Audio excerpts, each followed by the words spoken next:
Hello everyone. So welcome back to my YouTube channel. So I have already started one lecture series on linear algebra. So I will be continuing this lecture series, but today I am starting one new lecture series on discrete mathematics. So in this lecture series we will discuss about discrete mathematics. So let's start.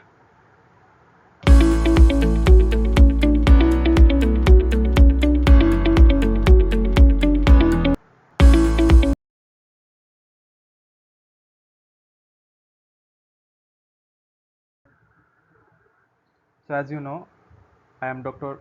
M.D. Golam Murtuja, working as an assistant professor in the Department of Mathematics under the School of Computer Science and Artificial Intelligence in SR University, Warangal. So, in this uh, discrete mathematics lecture series, the first topic I am going to discuss is counting principles. So, if you are a computer science student especially, so this subject discrete mathematics is not just another math course, it is the foundation of computing, like from algorithm and data structure to cryptography and artificial intelligence. Everything you build in computer science just relies on discrete structure, logic and reasoning, right? So in this lecture series we will develop the mathematical thinking which will be required to design efficient and correct computational systems, right? So if we start the concept called counting principle, so I will start with few questions. So my first questions will be that how many passwords you can form using 5 letters and 2 specific special characters. Like for example, I am giving you 5 letters. Suppose I am giving 5 letters A, B, C, D, E, and I am giving you 2 special character like at the rate and suppose has. Now using this seventh character, you can say 5 are letters and 2 are special character, how many passwords you can create, right? So you can see that there are many passwords you can create, like, right? So this is one questions I'm asking. Like for example, if you use only 2 letter like A and B, after that at the rate, then you are using D, so this can be one password, right? So this is the first questions I can ask.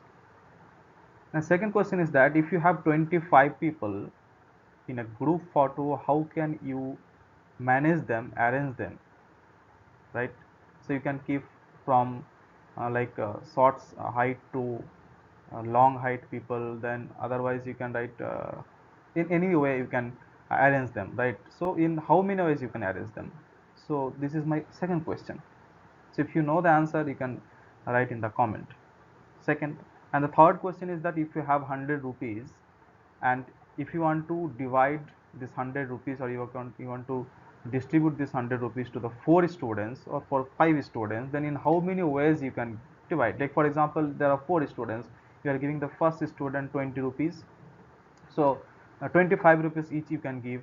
You can give one student 20, one student 30, or another 25, 25. So there are many ways you can divide the amount to 4 students, right? So this kind of questions can be answered using the technique called counting technique. So counting technique is a tool which will provide you to give the answers of this kind of questions, right? So in the computer science, especially elementary counting methods are useful for dealing with the problems such as enumeration of all the possible states that must be considered in proving that a program is correct or not, right? Also, counting methods are useful in several stages in the development in the or correcting the efficient program, right? So if you see the application, as I discussed, uh, a first decision about which algorithm to use in a particular application, that can be also even various alternative algorithms compared in terms of the running time or storage use. So that is one kind of application of counting principle. Then next I have discussed that the running time or use of storage in a program, that also using counting arguments. Okay, So even in the probability case, that how what is the outcome, successful outcomes of an experiment from a sample space. So that is, this is study of probability. There also we are going to use counting techniques. So there are numerous application of this topic. So generally, these counting techniques are used in the study of probability to determine the number of events, as I already discussed. So this counting principle has two types of counting principle. These are the fundamental counting principles. First one is multiplication principle, second one is addition. So we are going to discuss these two fundamental counting principles. So if you see the first multiplication principle, so if you see the definition of multiplication principle, so if you have uh, m successive distinct and independent steps with n1 outcomes possible for the first step. So if you have total m steps and the possible outcomes of the first step is n1, the possible outcomes of the second step is n2, like that. If in the last step, mth step, the possible outcomes are nm, then the total number of possible outcomes will be the multiplication of the n1, n2 and nm. So this is the definition of multiplication principle. So what is that? If you have m number of successive different and independent steps, and each steps having different kind of outcomes, possible outcomes, then the total possible outcomes will be the multiplication of this n1, n2, nm. This is the definition of multiplication principle. Now we'll discuss with an example how we are going to use the multiplication principle. So we'll discuss using a simple daily life example so that you can understand. Then you can extend this concept to your own course.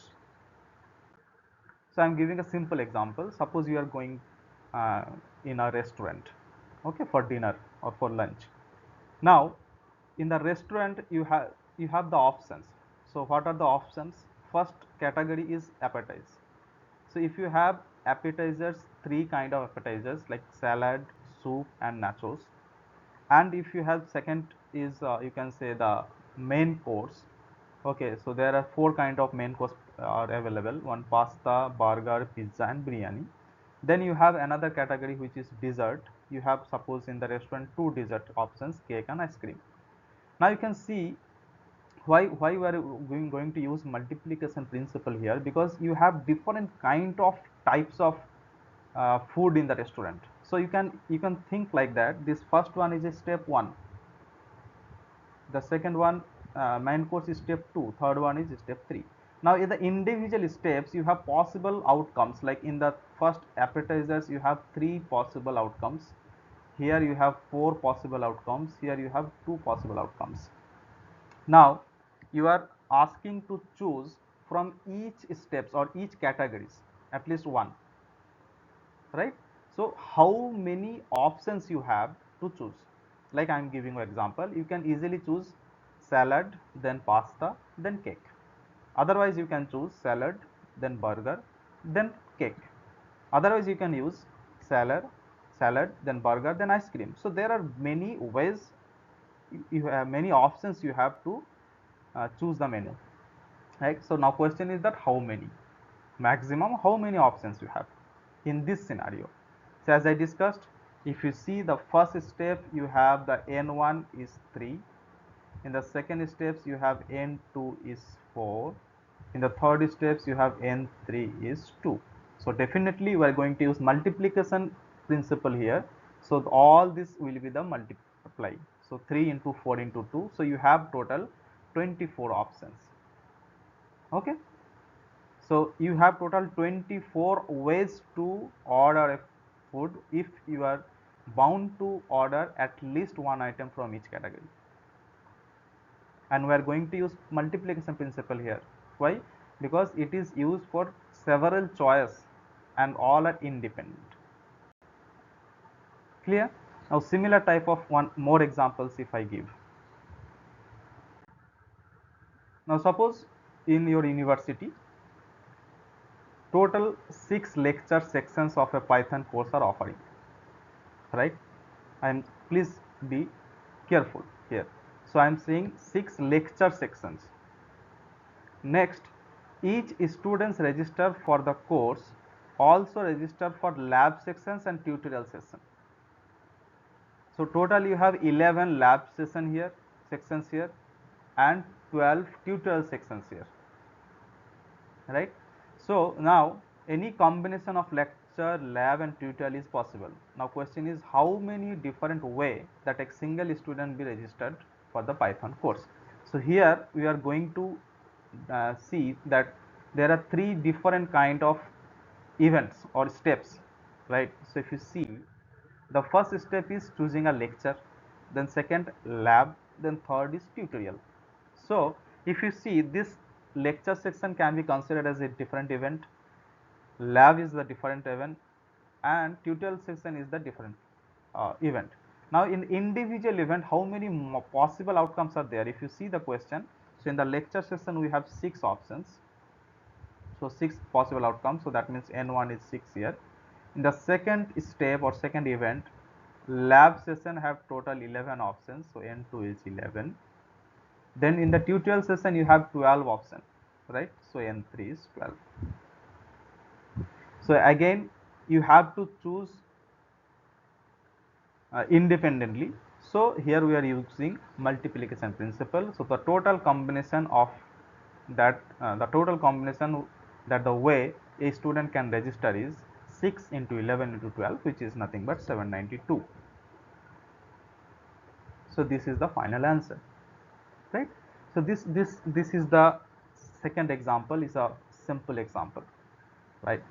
Now I'm going to show you one more example. So if you know the answer, please write in the comment, otherwise we will discuss again. So this is the second example. If you see one digital watch especially, so this kind of form of a digit you can see. So if you see the 8 digit, the digit 8, this is the form of the digit 8. Generally we are writing this, but in the digital watch you can see like this.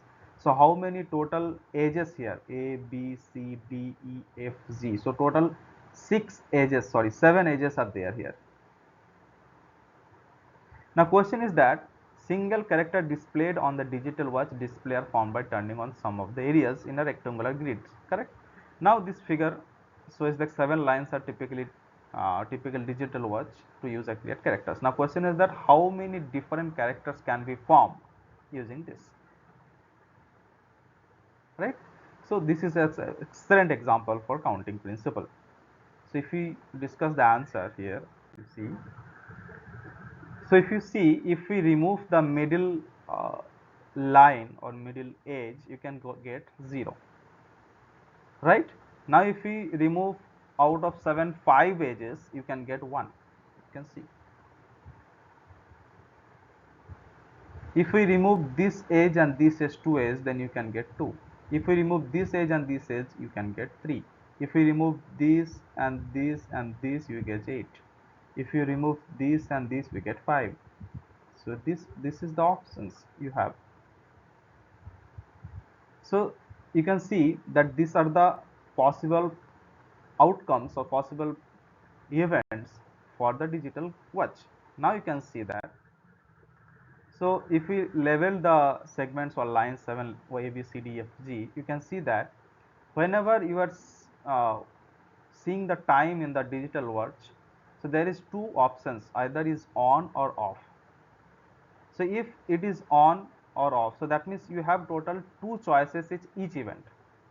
So either 0 and 1, so 1 will be off, 1 will be on, so like that. So total 7 each event, different events 7 as I discussed, 0, so sorry, A, B, C, D, F, G, and one line, one segment can either on or off. So you have only two outcomes.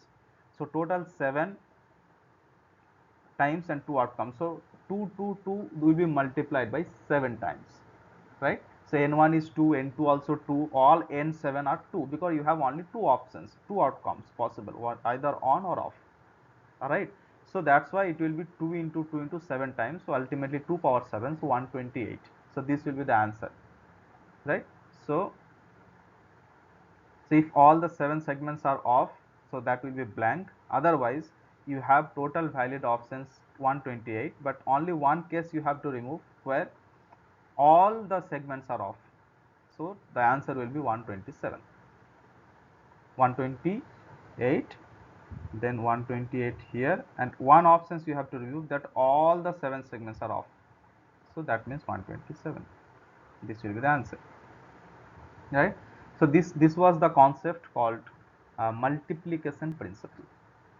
Okay, so again I am discussing, if you have different independent events, or you can say steps, and each event or each steps has different of outcomes, or same outcomes also possible. Here you can see all the outcomes are 2 only.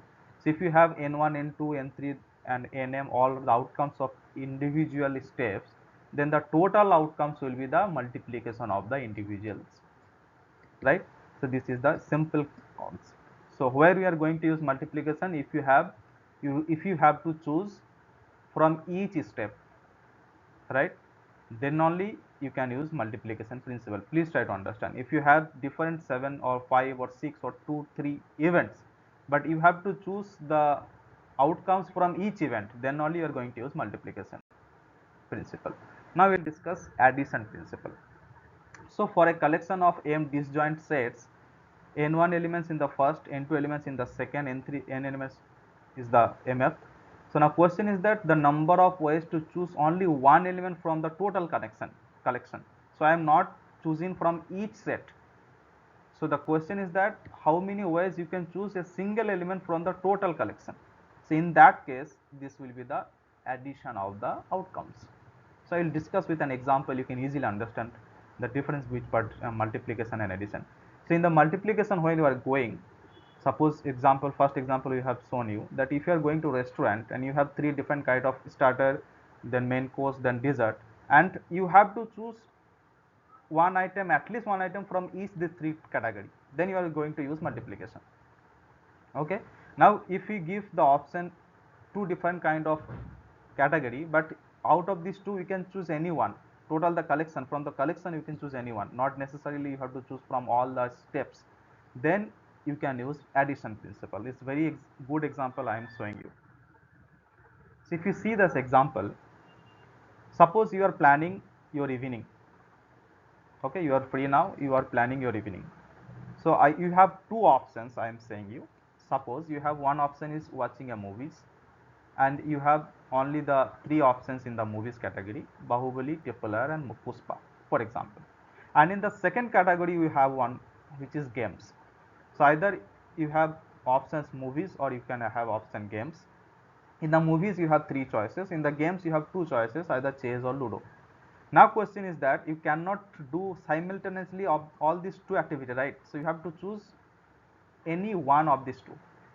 So this is the difference. When you are going to restaurant, you are choosing a menu, you have to choose the items from each category, but here you have the option to choose any of this category, any of these choices. So in that case you have total option is 3 movies and 2 games, so 3 plus 2 is 5. So only you have 5 options here that you can plan your evening, right? So this is the difference between multiplication principle and addition principle. So here your answer is, the first category the n value is 3, in the second category the n2 is 2, so total n1 plus n2 is 3 plus 2 is 5. So you have total 5 activities or 5 choices to do to complete your evening, to plan your evening. Okay, so another example I will show you. So now suppose, in a deck of card you have total 52 cards.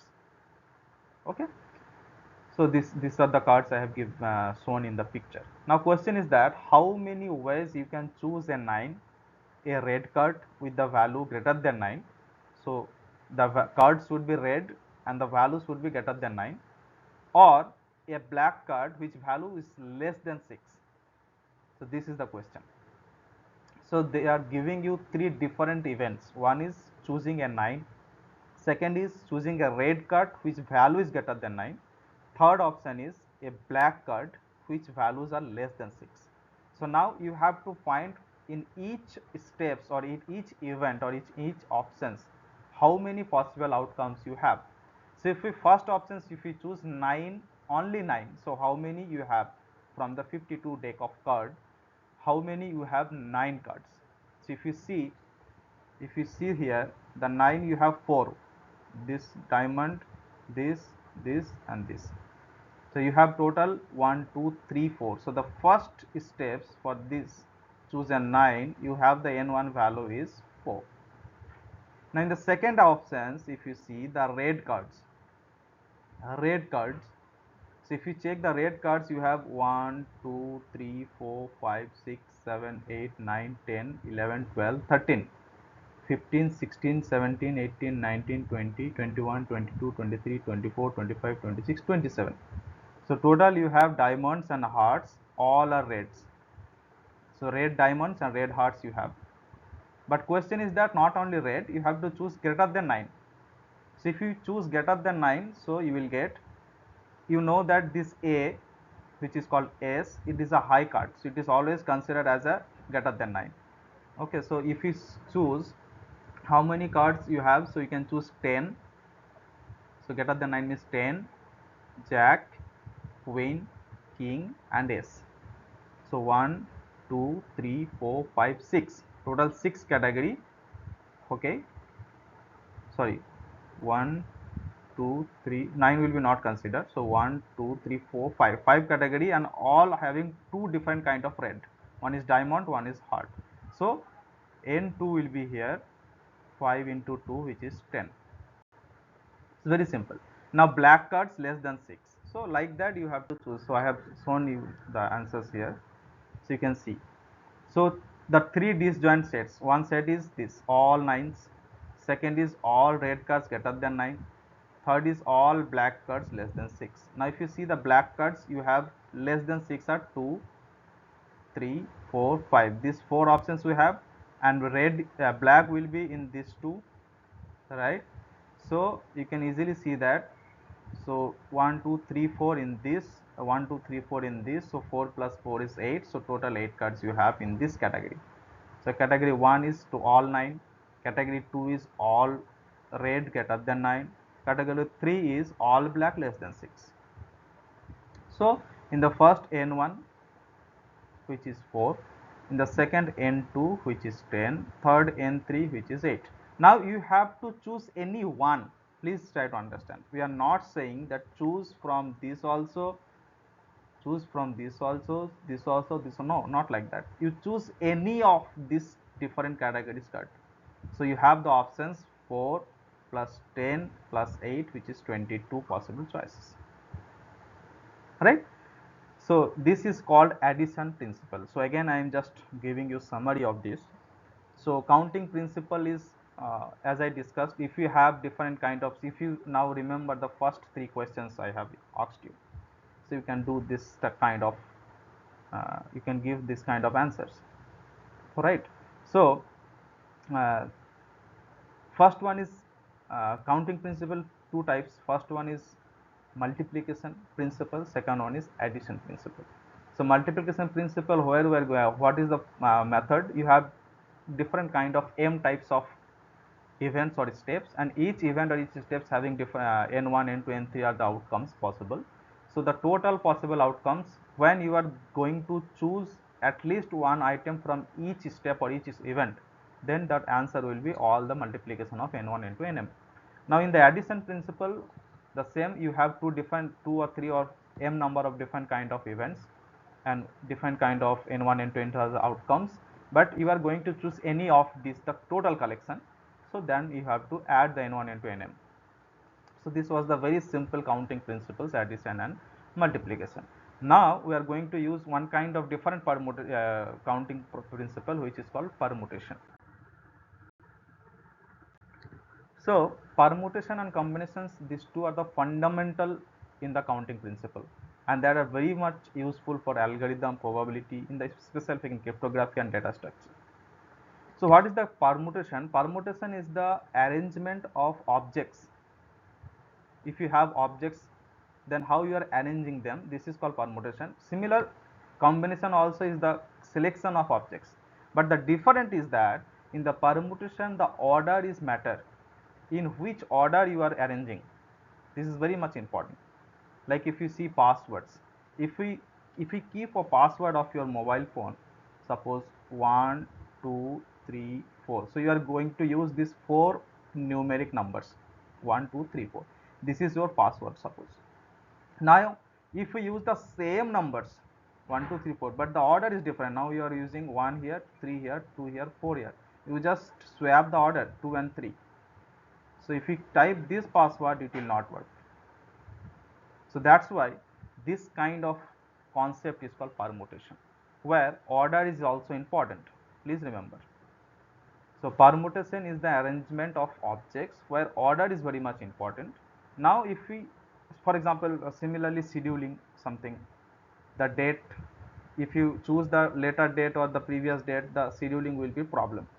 So this kind of concepts where we are using permutation, where order is very much important to arrange objects or elements. Now combination definition is that this is also a collections or arrangement of objects, but here order is not important. Like for example, selecting team members, you can choose anywhere, any types of, sorry, any order you can choose in any order. Like if you choosing 15 out of 15, 11 members, then there is not like order is important, right? That's why this is example of combination. Suppose you have 15 members, okay, and you are picking 11, but you are not using order. Like for example, you are not using any kind of condition, like we are first choosing the tallest guys, then we are smallest guys. No, not like that. You can choose in any order. This is kind of concept is choosing menu. You can choose any menu in any order, right? So these are all the concepts of combination where order is not important. So please listen carefully. So these two are also counting principles. One is permutation, one is combination. So in the permutations, you are going to use the arrangement of the objects, but where order is very much important, just I have already discussed passwords. But in the combination, order is not so much important. Like we have given the example selecting team members, right? So what are the applications here? So the applications of these permutation combinations you can use in algorithm designs. So in backtracking, recursion, and problems like generating all the possible combinations, then graph traversals, all these are the examples in algorithm design. And also there is application in cryptography and security. So you can see that the number of possible keys or codes is very much important to uh, defend, or you can say to uh, brute the attack and the security analysis. And also it is very much essential for understanding the probability theory, which probability theory is very much useful in AI, machine learning, and statistical modeling. So in these are the few application I have shown, but there are many applications of these permutation combinations. Like for example, if you use cryptography, or you can see the encryption in the WhatsApp messages, for example. So they generate the encryption key, like the same key, if the receivers and the senders is matching, then only the message can be shown, right? So this is the one example where we are using permutation combination. In how many ways you are arranging these numbers, the keys, the codes, so that receivers and senders codes can be matched. So this is a huge example of applying the permutation and combination. So I'm just going to show you the mathematical formulas of permutation combination. Then next lecture, sorry, I'm going to discuss in detail with the examples that how permutation and combinations useful for the day life problems and how to solve it. So just I'm seeing you that the formulas. Then in the next lecture we'll discuss. So this is the formula of permutation. So if you have n number of element set and you are permutating r times, then the formula is called Pn comma r, and this is the formula. What is the formula? N dot n minus 1, it will be continue n minus 2 until it will be n minus r of minus 1, n minus r minus 1. So you can write this in terms of factorial. It will be n factorial by n minus r factorial. So this is the basic definition of permutation of n elements in R permutation. And please remember, this is the formula for the elements are not repeating. Okay, if elements are repeating, then there is another formula we're going to use. So please remember this formula. So this is denoted by P and R, or you can write this also, N P R. In the prefix it is N, in the suffix it is R, in between P. P represent permutation. Please remember. R means R time permute, N is total number of elements. Okay, so this is the formula. So in the next lecture we are going to discuss the permutation concept of repeating elements, non-repeating elements with the examples, and then we are going to discuss the combination, same repeating elements, non-repeating elements and examples. Here you can remember one thing, that when R is 0, permutation is nothing but 1. That means 0 times of permutation if we are doing, that permutation will be 1 for any natural number n. Okay, n should be natural number, please remember. It cannot be a fraction, it is always natural number, positive integer.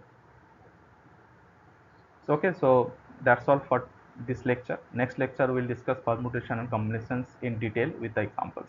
Thank you for watching me.